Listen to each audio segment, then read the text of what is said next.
Hi everyone. In today's tutorial, we will show how to fix the "there was an issue on our end" error in the Canva app. If we run into this problem while designing, there is no need to worry. Let's go through some simple steps to get things working again. On the Canva app, whether on a PC, desktop, or mobile, the first thing to do is close the app and then reopen it. This helps refresh Canva.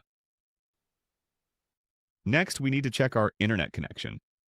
We can also switch to another available network if possible. For example, we can switch our connection to mobile data or a different network. If another option is available, we just need to connect again. Now let's update Canva.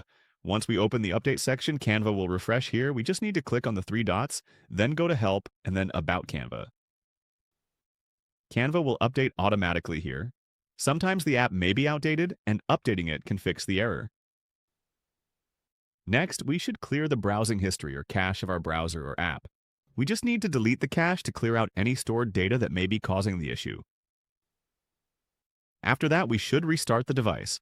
This could be a mobile device, PC, or desktop, whatever we are using for Canva. We just need to restart it. Finally, we should log out of Canva. We log out here and then log back in to refresh the session. Once we have done all of these steps, our Canva app should be working again. And that is how we fix the "there was an issue on our end" error in Canva. With these simple fixes, we should be able to get back to designing without any interruptions.